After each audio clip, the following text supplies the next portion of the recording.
नमस्कार। हम गोपाल तिवारी प्रोजेक्ट सरवरई आप सभी लोगों का अपने यूट्यूब चैनल तिवारी प्रोजेक्ट में हार्दिक स्वागत करते हैं।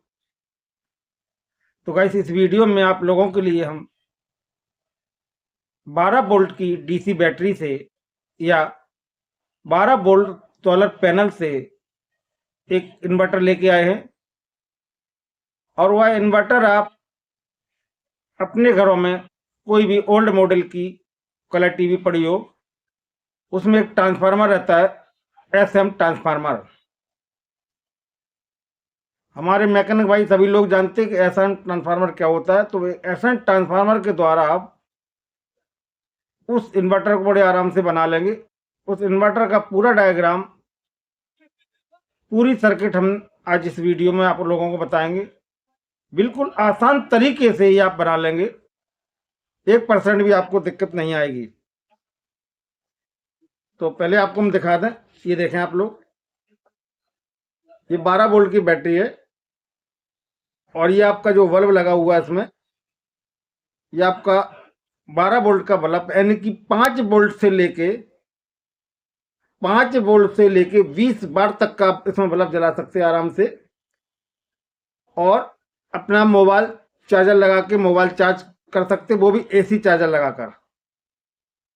तो इसे बनाने के लिए आपको क्या करना होगा, इसका पूरा हम अभी विवरण बताने वाले हैं, इसका डायग्राम भी बताएंगे। पहले आपको चेक करा दें ये वर्क कर रहा है या नहीं कर रहा है। तो ये अभी हमने इसकी एक पिन निकाल के रख दी थी, ये देखें। और जैसे ही इस पिन को कनेक्ट करेंगे और आपका ये वर्क करने लगेगा, ये देखें आप लोग। तो देखा आप लोगों ने, ये आपका वर्क करने लगा आपका, बढ़िया। तो ये वो इन्वर्टर है जो आपकी 12 वोल्ट की बैटरी से बढ़िया वर्क करेगा, ये देखें। तो इसका जो बनाने का सिस्टम है वो क्या है, तो चलिए पहले मेन जो पॉइंट है उस पर हम बात करते हैं आपका, ठीक है। तो इधर देखें आप लोग, ये वो एसएन ट्रांसफार्मर है जिसे आपको तैयार करना, यानी कलर टीवी की प्लेट में यह एसएम ट्रांसफार्मर आपका मिल जाएगा आपको आराम से। क्योंकि old colour TV monitor type की जो हैं, अब उनका इम्पोर्टेंस खत्म हो गया है, तो उसमें ये ट्रांसफार्मर आपको आराम से मिल जाएगा। इसमें कोई चेंजिंग नहीं करनी है आपको, कोई नए सिरे से आपको वाइंडिंग नहीं करनी है, 1% भी कोई वाइंडिंग आपको नहीं करनी है। करना क्या है, आपको सिर्फ ट्रांसफार्मर को आप लें और जैसे ट्रांसफार्मर को आप नीचे की पिनों को चेक करेंगे, तो जहां पर 110 वोल्ट की सप्लाई ईएसटी सेक्शन में जाती है, आपको वो वाली 2 वाइंडिंग यूज करना है। यानी 110 सप्लाई की 110 वोल्ट की वाइंडिंग यूज करना है आपको, ठीक है। ध्यान रहे आपको कौन सी सप्लाई यूज करना है, आपको कौन सी वाइंडिंग। जो ईएसटी साइड में 110 वोल्ट आउटपुट के लिए जाते हैं, वह आपको वाइंडिंग यूज करना है। इधर आए, पीछे की साइड में आए, आपको जो ट्रांजिस्टर लगा रहता है आपका पावर सप्लाई में 1802, उसमें कलेक्टर वाइंडिंग होती, उस कलेक्टर वाइंडिंग को यूज करना है और बेस वाइसिंग की वाइंडिंग को यूज करना है। यानी आपको 3 प्रकार की वाइंडिंग यूज करना है। और वही ट्रांजिस्टर आप जो कलर टीवी में लगा रहता है 1802, वही आपको लगाना है। सिर्फ 2 रेजिस्टेंस आपको चेंज करना है, 220 ओम और 10 ओम। तो चलिए इस सर्किट का हम विवरण बताते हैं कि कैसे आपको मॉडिफाई करना है इसको। क्योंकि मैं अपने चैनल पर अधिकांश सभी सर्किटों के बारे में बताते रहते हैं, फिर भी आप लोग नहीं समझ सकते, तो मेरा ये फर्ज बनता है, ड्यूटी बनती है, दायित्व बनता है कि मैं दोबारा उस चीज को आपको समझाएं। तो ये देखें आप लोग, अब इसमें क्लियर नहीं हो रहा होगा क्योंकि ब्राइटनेस थोड़ा हमें कम करनी पड़ेगी। तो इसका जो डायग्राम है, सर्किट है, ये हम आपको स्क्रीनशॉट लगाकर इसमें वीडियो में एडिट कर देंगे, जिससे आप लोगों को ये डायग्राम मिल जाए आराम से। तब तक हम ओरल आपको समझाते हैं कि ये देखिए बिल्कुल भी समझ में नहीं आ रहा होगा, क्योंकि क्या है कि ब्राइटनेस कुछ ज़्यादा है, उस चक्कर में। चलिए देखते। अब आप लोग ध्यानपूर्वक देखें, यहाँ पर 110 की जो वार्निंग है, ये देखें 110 की जो इसमें वार्निंग है, ये वार्निंग आपकी सीधा एसी में जाएगी, ठीक है। और यहाँ पर आपकी 1802 की जो कलेक्टर वाइंडिंग है और एक बेस वाइंडिंग है। तो कलेक्टर वाइंडिंग में किसी एक पर आपको सीधा प्लस सप्लाई देना है 12 वोल्ट की, ठीक है। ये देखें आप लोग, प्लस सप्लाई आपकी ये 12 वोल्ट की आपको किसी एक वाइंडिंग पर देना है। यानी कलेक्टर की 2 वाइंडिंग होती है, तो एक वाइंडिंग पे आपको सप्लाई देना है कौन सी, बैटरी की प्लस पर। बैटरी की प्लस पर आपको सप्लाई देनी है, किस पे, कलेक्टर की जो 2 वाइंडिंग होती है उसकी किसी एक पॉइंट पर। अब कलेक्टर की जो दूसरी वाइंडिंग है, वहां से आपको एक रेजिस्टेंस जोड़नी है 220 ओम की। वह रेजिस्टेंस आपकी बेस वाइंडिंग पर जोड़ देना है। यानी कि जो कलेक्टर की वाइंडिंग है उसमें 2 सिरे होंगे, एक सिरे पे आपको प्लस सप्लाई देनी है, दूसरा सिरा ये जो वाला है, यहां से इस वाले सिरे से, और यहीं पर 2 वाइंडिंग निकली होंगी आपकी बेस की। यानी कलेक्टर की जो दूसरी वाला कनेक्शन है, दूसरा वाला जो सिरा है, उससे आपको और बेस वाइंडिंग के पहले वाले सिरे के बीच में आपको 220 ओम की रेजिस्टेंस जोड़ देनी है। अब जो सप्लाई कलेक्टर की जानी चाहिए बैटरी वाली, वो आपकी कलेक्टर वाइंडिंग पर पहुंचेगी, और यहां से जो सप्लाई रिटर्न होगी अंदर कॉइल के माध्यम से, यहां पर वो कलेक्टर में पहुंच जाएगी। तो देखें आप लोग,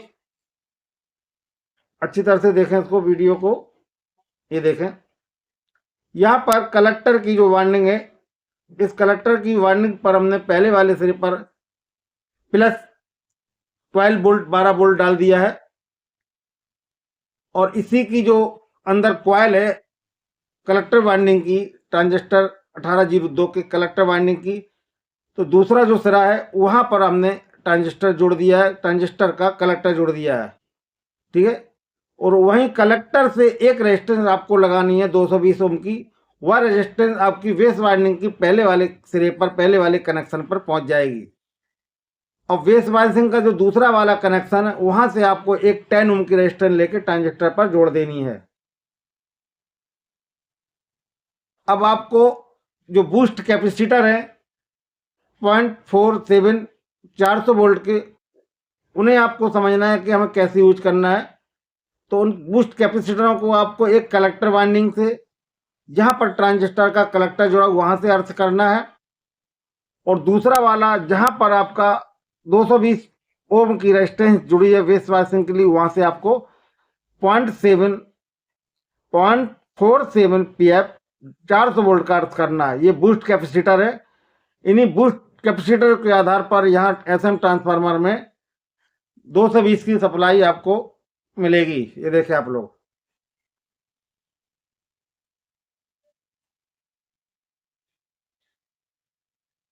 फिर भी इसका डायग्राम हम आपको डाल देंगे स्क्रीनशॉट लगाकर, तब तक आप इसको देखें। ये देखें, इसमें 1802 लगा हुआ, ये लगा 1802। यहाँ का जो कलेक्टर है, गौर से देखें, यहाँ की कलेक्टर की वाइंडिंग आपकी कहाँ पर पहुंची है, कलेक्टर वाइंडिंग पर। यहाँ पर आपका एमीटर है, ये एमीटर सीधा आपका बैटरी से जुड़ेगा, वही सर्किट है पूरी सप्लाई वाली। और इसका जो ट्रांजिस्टर का बेस है ये वाला, ये देखें बेस में क्या जुड़ा हुआ, एक रेजिस्टेंस जुड़ी हुई है। बेस में एक 220 ओम की, सॉरी बेस में 10 ओम की रेजिस्टेंस जुड़ी है। वो रेजिस्टेंस कहाँ से आई हुई है, कलेक्टर और बेस की, बेस वाइसिंग के बीच में कपलिंग से आई हुई है। तो इस प्रकार आपको किसी भी कलर टीवी की खराब प्लेट से आपको ये एसएम ट्रांसफार्मर निकालना है। चलिए हम इसको अटैच करके दिखाते हैं आप लोगों को। ये आपकी 12 वोल्ट की बैटरी है, ठीक है। 12 वोल्ट की बैटरी हो या सोलर पैनल हो, ये सभी से वर्क करेगा आपका। तो देखें आप लोग, ये आपका चार्जर है और ये बल्ब है।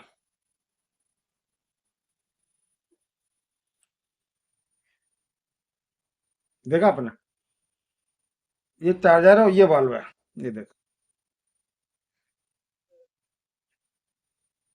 मतलब कि इस बैटरी से अगर ये अच्छी तरह से चार्ज हो जाए बैटरी, फुल चार्ज पर कम से कम आपके यहाँ 2 दिन लाइट ये जलाएगा। और जबकि जो बल्ब लगा हुआ है ये कितने वाट का है, ये देखें आप लोग, 12 वाट का।